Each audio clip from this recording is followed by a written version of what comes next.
You start very good, I think. I think the first question could be, or will be, can you give us an introduction about yourself? A short introduction. Who are you?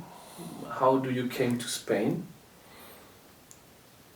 Running away from a supposed nuclear war when everyone was freaking out in Germany and they're starting to dig holes in their gardens and put a bunker in their garden, and my garden was too small for the bunker. Maybe that was my salvation.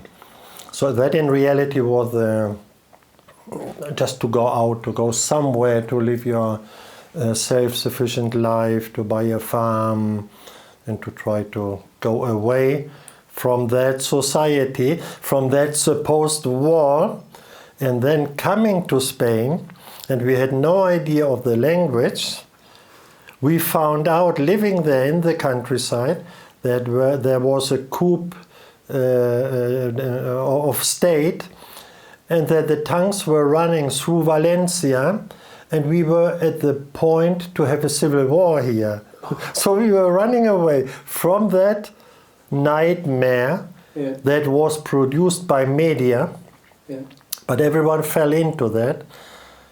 And we fell into it and said, no, we want to go away. And then we came here, and thanks God nothing happened. But I mean, you see, you start to go away, to run away, to hide, to go somewhere else.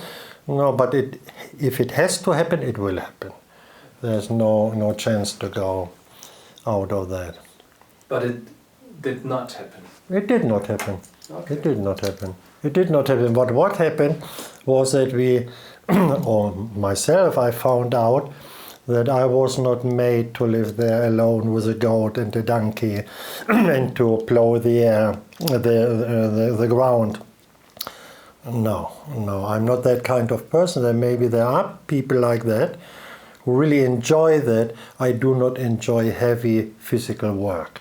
So it was a good thing to do that, to figure that out. And now I can look here to the countryside and I say, look, that all what you can see is my farm, and they are all my workers. And they are growing vegetables for me. And if I want, I go down and they are natural vegetables and I can buy them. But I don't have to do the job. Yeah. Simply it was not my story to live like that. But I had to, it was good to do it, because now I'm not looking here, oh, I would like to buy a ground there and to make my garden. Oh, no. Thank you, that is over. Cool. But you have a story, and when you arrived in Spain, because I read the book one time. So you are a spy. Yeah. I think I remember there was that you did not start in Andalusia. No, the plan was to go to Canarian Islands, to La Gomera. Mm-hmm. And that was when we met the first strange person here, what I would call in the book a shaman, or we call it here a healer, curandero. And he simply, out of nothing, we had a translator because we didn't know Spanish, but out of nothing he said to us, you will never come to Canarian Islands. There's a ground for you in the province of Huelva, and you buy that ground, you will buy that ground. And we ended up there without knowing where we were, and we found the ground and we bought the ground, and when we signed the papers, then we found out that we were in Huelva. Until today, and that's 35 years ago, I have not been on Canarian Islands. So you were searching for something, but found something you never searched for? Not in that way, because I was not expecting that would exist in Spain. No, you normally think, well, you have to go to India, or you go to Amazonas or Aborigines in Australia. But it turned out it is here and it is alive. There are a lot of people here who are offering these kind of strange abilities. And we have seen everything, any kind of miracle, anything we witnessed, and that is the reaon why I wrote the book, not to teach something, because these things you cannot teach them. It's an inborn quality, but often people are not aware that they have the quality, so someone has to open them up to... So it's more to encourage people to say, look, if you are looking for something, go on.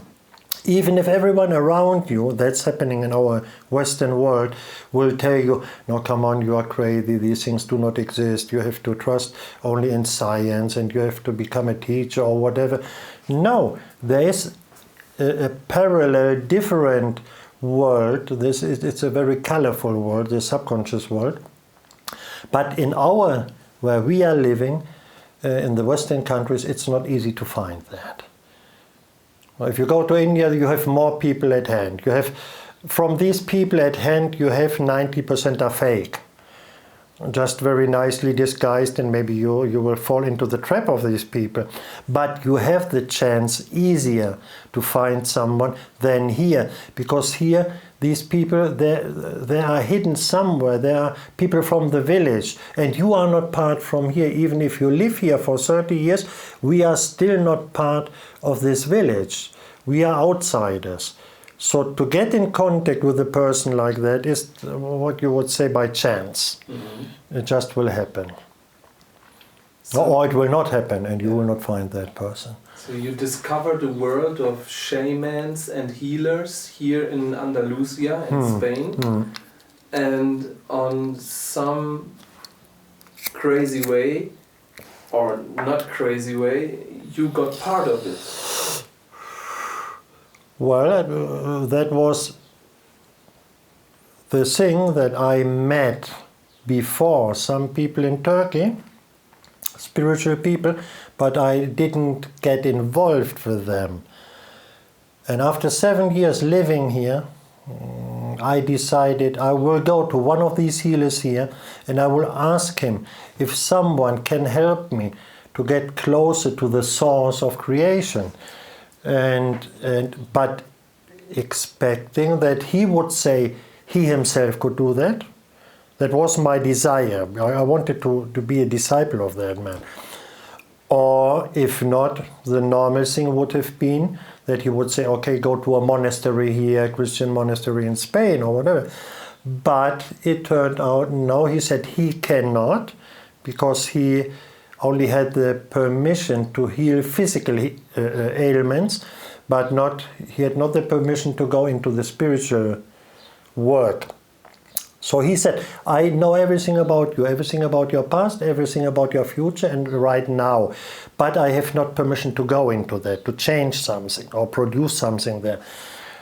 And I told him the story about the people I met in Turkey, and he said, you should go immediately. It's your obligation, because you will be the person who will help people later spiritually. But they have to help you before. And that's a strange thing, because these people in Turkey, of course, they were Muslims. And he was a Christian. He was a Catholic Christian. So that is a kind of openness to say, no, that man in Turkey, he touched you, he touched your heart, and he will be the person who can produce that for you. Mm-hmm. I cannot do, I have not permission. And maybe there are people here in Spain, but he already touched your heart, so you have to go back there. You have to do it with him. And I did. You went to Turkey? And I did. I was living in Turkey, and then I came back from Turkey, and sometimes later they declared me or named me a master of that order. And I started with my group here. And then later I found out that it was a little bit too closed that way, and it's not my way of acting to tell people what they do. I was looking for a Western way to help people to open up, and I came about this hypnosis. So help the person to get in contact with their own inner wisdom, and that the own inner wisdom of that person will tell them what the spiritual world wants from them, because we as Western people are not aware of that. We are only in our conscious mind. That's a wonderful thing. It brought us internet and spaceship and all these things. But it's limited, and it does not go into into the purpose of why they created me and they sent me to this planet. And there are people who try to figure that out, who wants to know it, if I have a purpose, if I have a mission.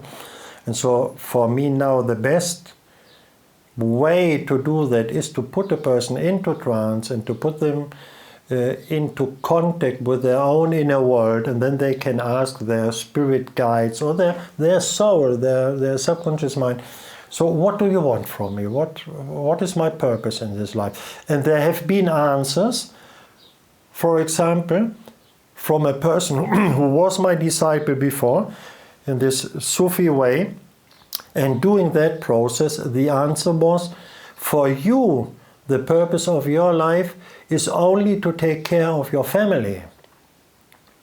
So for him it was not his purpose to go for a spiritual goal or to go deeper. No, they said this lifetime for you is only to serve your family. He had a wife and children, serve them.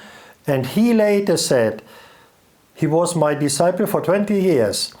And after that session, he said, that session was more valuable for me than 20 years of spiritual way. So you became a master of Sufism, of special order of Sufism? Of an order in Turkey. In Turkey. And you went back to Spain and you had a community here for more than 20 years. You were the guru, the master. The master, the sheikh, how they call it, okay. The master. Okay, so that's... The Effendi. The Effendi, that's the tradition of the Sufism. Effendi in Turkey, any older person you call an Effendi.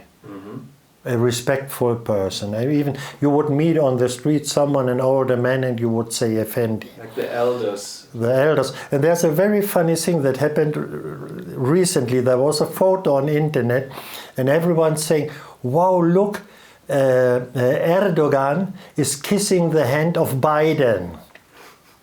So that would be the big scandal.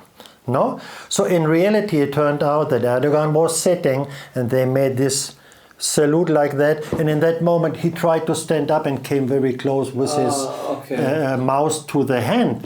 But in reality, if they both would have been Turkish people, Erdogan would have done that because of respect, because Biden is older. Not because he's a president, just he's an older person, and because of being older, he deserves a certain respect. So in Turkey it's normal. You even in Turkey to an older woman, you go and you kiss the hand on the street of the older woman. That's a normal thing. And let me say it like this, after 20 years of being a master, and of serving as a master, I'm still the master, but I do not serve as a master. Okay, okay.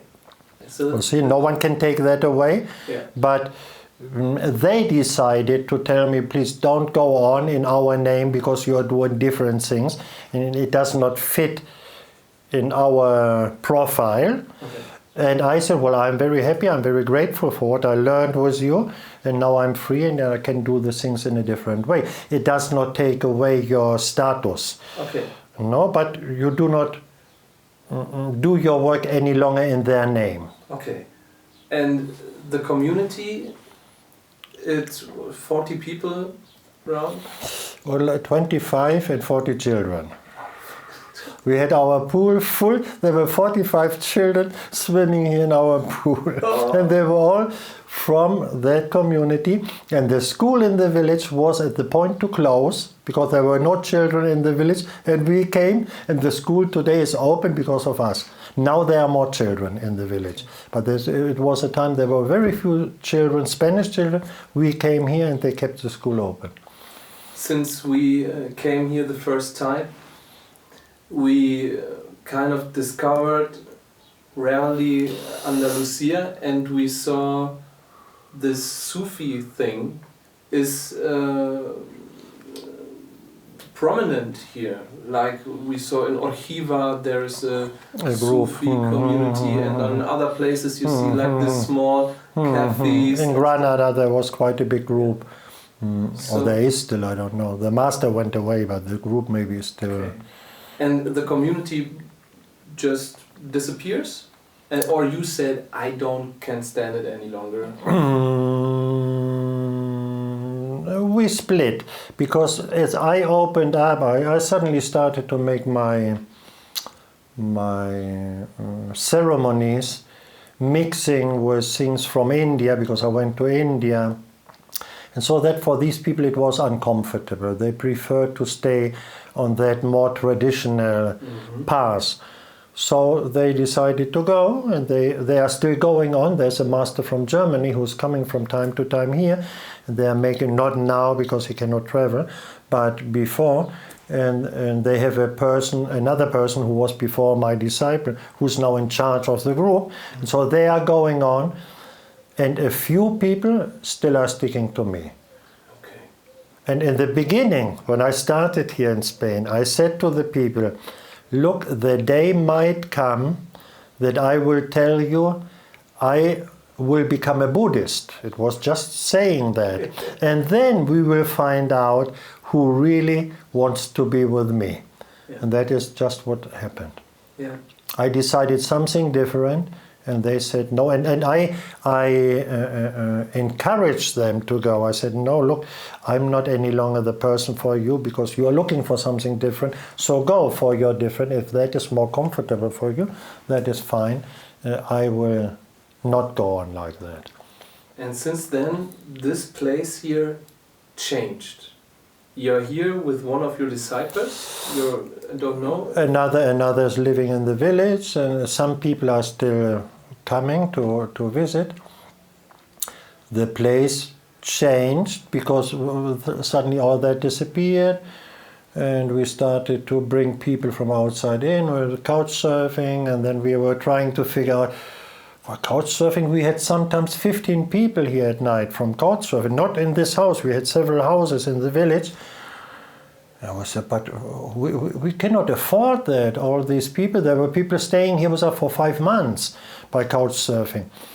And I always said to Axel, my companion, I said, look, is there a way to get some money from that? But on couch surfing it was not allowed. So in the end, one day we figured out that we make this hostel. And that was a brilliant idea because it's like an entrance door, it's like a platform.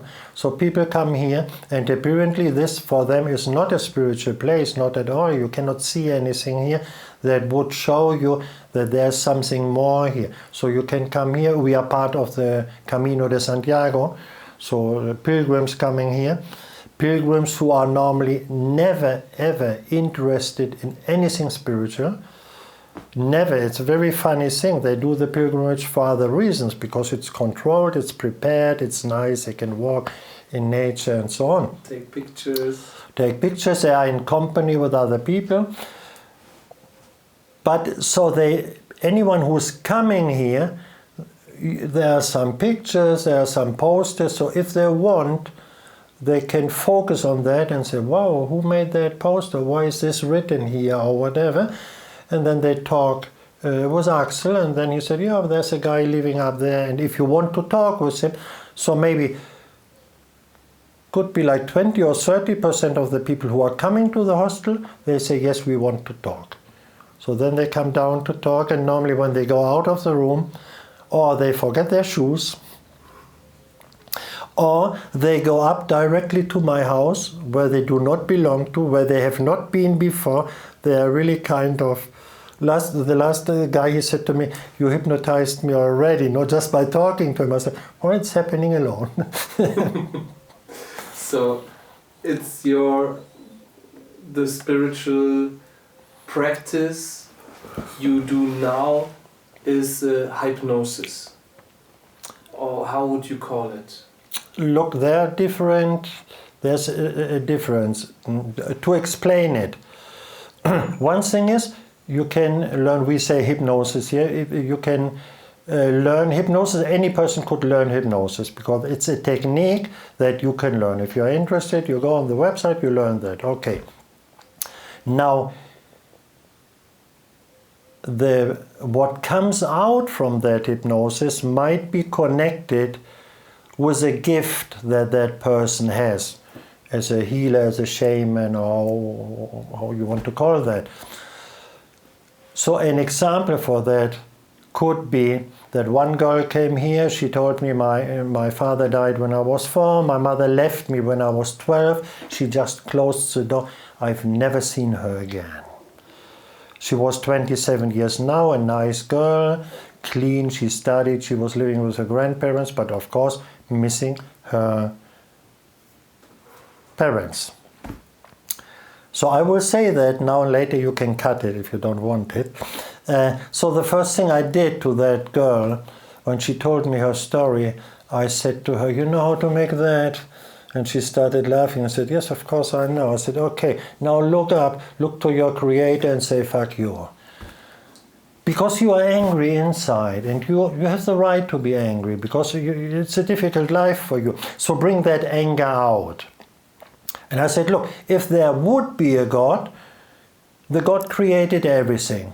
So no offense, he created also the word fuck. And if there's no God, well, anyway, there's no problem. So no offense, do it. So she was doing it, we were laughing about that.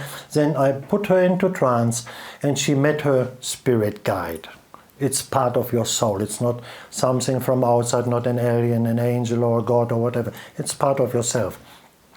And I suggested to her, I said, ask your guide to show you some moments of your life, but with the eyes of the guide, looking to the same moment from a different angle, to understand it in a different way.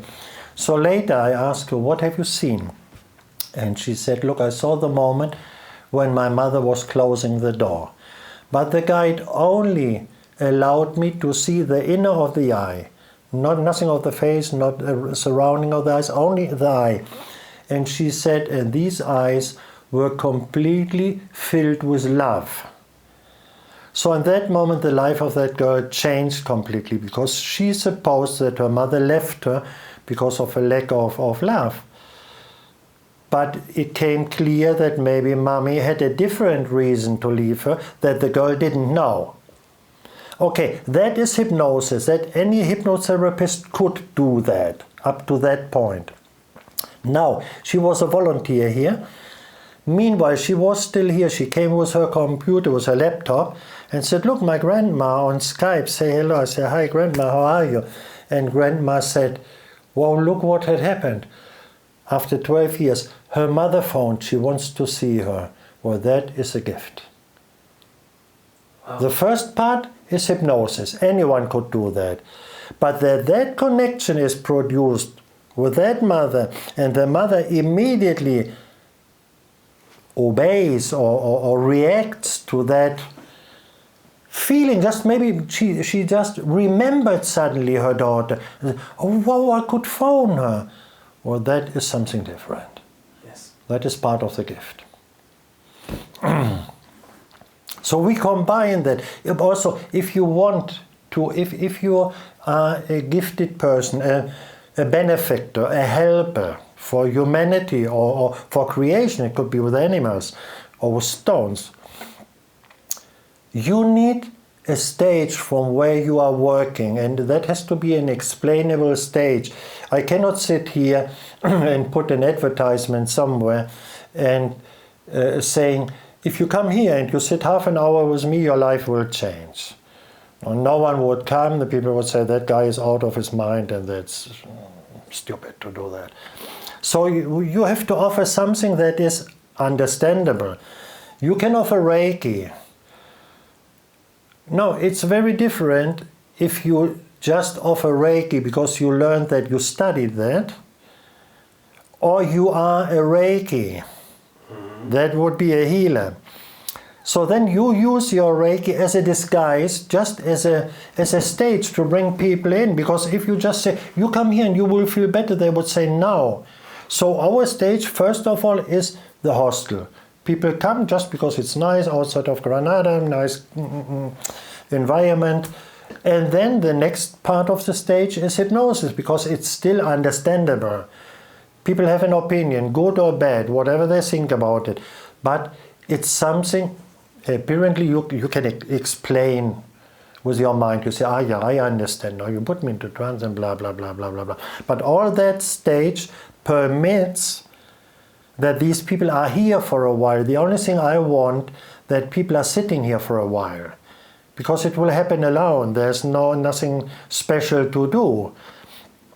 There are people who are able to talk to another person, and it will go directly to their subconscious mind. It will produce a change in them. So if you are one of these people, the only thing you want, that they stay a while with you. What is happening in that while, that's not very important. You can listen to rock and roll music or whatever. You're just smoking with them, or that's not the point.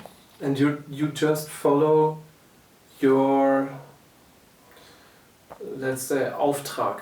It's like you feel, I have to do it. It's my passion. If I can do. My former companion, she said to me, if for 2 weeks no one shows up here to ask for your help, you start to freak out. Because that's a mission, and it's like, to explain it in some way, it would be, you plug into the electricity because you are waiting. I need that energy when someone comes and I have to live with that thing. But no one comes, and you are getting more energy and more energy, and you don't know what to do with that. It's like the dog. The dog has to run. If not, they do not feel comfortable. Yeah. So it's a mission, and you are here to fulfill that mission. And that's it. And I can tell that every time we come here, we feel great. It's beautiful. It's such a nice energy in this place, and the recommendation tells the same, right? People just recognize, even if they come here just as a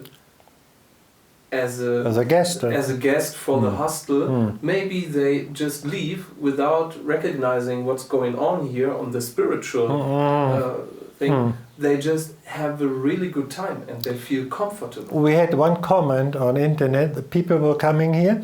They did not meet me. They did not even meet Axel. They paid online. They came for one night. They had their room. They went to sleep. And some months later, we found a comment on the internet saying, what was that place? We had so strange and wonderful dreams that gave meaning to our 3 months traveling just by sleeping there for one night. So that's it. It is happening alone. The other thing is entertainment. Because you have to entertain the people. You cannot say, oh, come here, sit here, and then it will be done. No one can believe that. So you have to entertain them. You have to do something. Okay, read the book, or we make some hypnosis, or whatever. It's useful, it's helpful as a method, but in reality something different is happening. And no one knows how that is happening or what it is. There's no way you can ask any shaman, any healer. How can you do that? What in reality are you doing? And in the end, most of them, they would refer to this kind of God, because it's the same. If you say, no, it's God, it's the same as to say, I don't know. And as you don't want to say, I don't know, you say it's God. Yeah. It sounds more intelligent. So we can come to an end, if it's okay to you? Yes, we can come to an end. So I would ask you the last question to tell us something about your books. And just do a little bit of advertisement. Well, the first book I wrote, it's using my own person as a child growing up, but it's not about me, it's about these people I met in Spain. I wanted just to be a witness, to encourage other people, to say, look, if you are looking for something, do not give up, even if everyone would tell you, no, that's not true. It exists, so it's a testimony, it's witnessing. So look, I met that person, I heard about that person, and I wrote down what putting it into a novel, into a story where I'm there, but it's not about me. And then I wrote another book, and that book is about me. All the things that happened to me, it's like an autobiography that happened to me, things I did. And also that is to encourage people, if you feel that, what I call that you are a black sheep, that you are someone who does not fit in, because everyone will tell you, no, no, no, no. Maybe there's a reason for that feeling, so just go for it, relax, find out, try to meet the right people. You learn something more, you hear something more happens to you, you pay more attention to what happens to you. You give up saying it's by chance, because in the beginning we would do, and we would say, no, it's just by chance. But then it repeats, and then you find out, no, it's not by chance. So the second book I started with the words, from the reaction of my readers from the first book, I admit that I'm not a big writer, but I have something to say.